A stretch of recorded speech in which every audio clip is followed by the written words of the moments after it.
Calon Wakil Gubernur Jawa Timur, Lukmanul Hakim, bertandang di Kabupaten Jember untuk kampanye Pilkada Serentak 2024. Safari politik Cawagup nomor urut 1 Pilgub Jatim ini berziarah ke makam Kiai Haji Muhammad Shidik, alias Mbah Shidik Jember, pada Kamis, 3 Oktober 2024. Selama berziarah, pasangan Luluk Lukman bersama rombongan ini membacakan doa di dekat area pemakaman tokoh penyebar agama Islam di Bumi Pandalungan.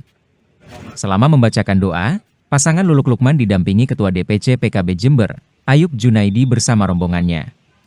Pasangan calon gubernur Jatim, Luluk Nur Hamidah ini mengaku mengunjungi makam Mbah Shidik, sebab tokoh tersebut adalah waliullah yang penting di Kabupaten Jember.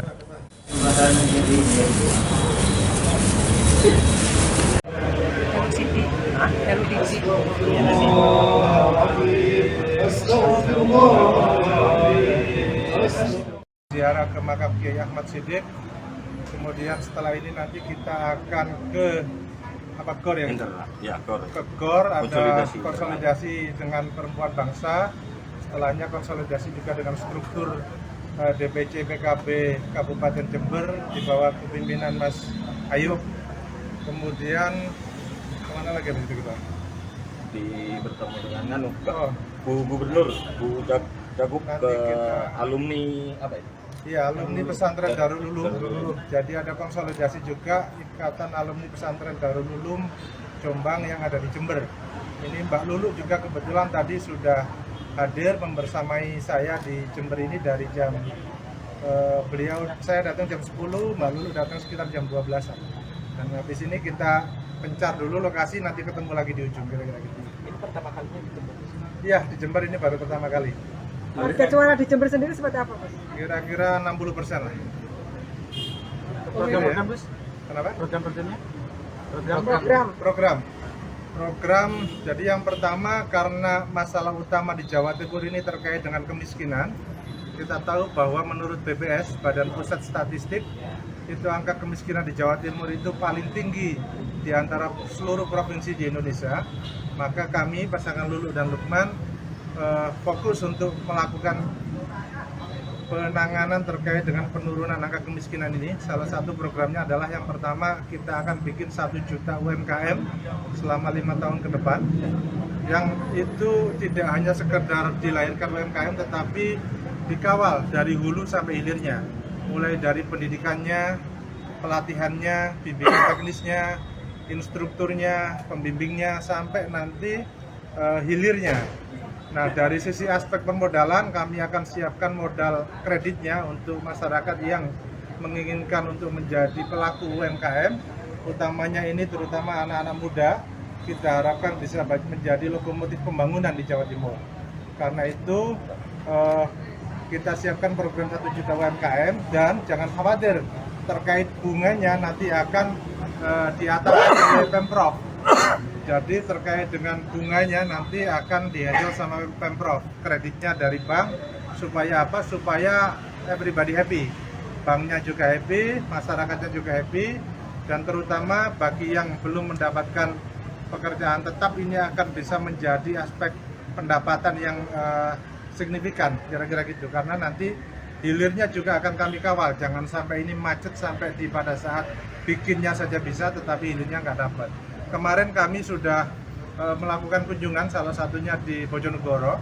Itu ada bukti bahwa UMKM kita yang aspek permodalannya kecil, awalnya hanya 2,5 juta, bikin jilbab, kerudung ya, itu awalnya modalnya hanya 2,5 juta, sekarang sudah sangat besar, bisa dijual ke berbagai daerah di Indonesia.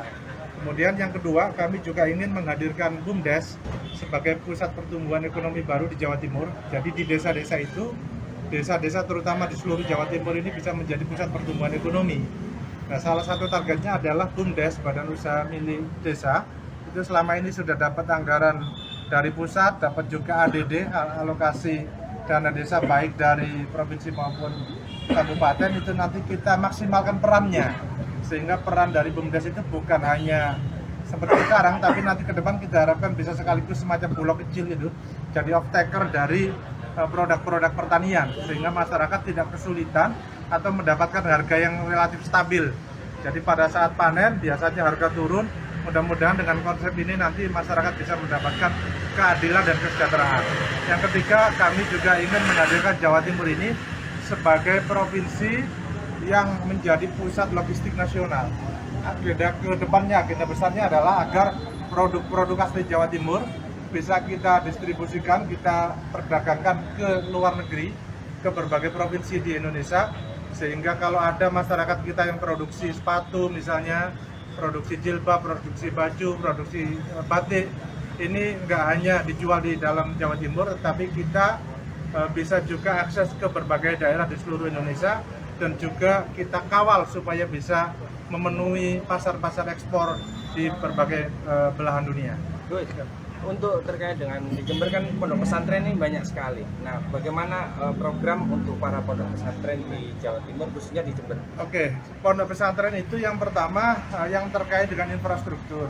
Kita tahu bahwa di pondok pesantren itu banyak juga yang sudah bagus, tetapi banyak juga yang belum bagus. Salah satunya terkait dengan sanitasi, kamar mandi, kemudian sarana prasarana yang sifatnya itu infrastruktur, tentu model perbantuannya juga bentuk infrastruktur. Kemudian ada juga kami siapkan namanya santri metal, itu singkatannya melek teknologi digital.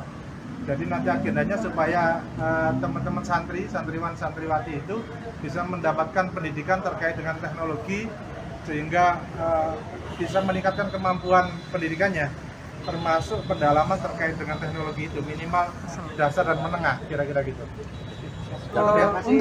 Untuk pemilihan di makam Mbah Siddiq ini apa yang melatar belakangi? Ya, kita tahu Mbah Siddiq ini adalah salah satu waliullah, bahkan buktinya adalah beliau melahirkan tokoh penting yakni Kiai Ahmad Siddiq, sehingga kita hari ini datang ke sini untuk ziarah, berdoa, mudah-mudahan seluruh masyarakat Jawa Timur sakit sejahtera. Ya. Oke ya. Download Tribun X sekarang, menghadirkan lokal menjadi Indonesia.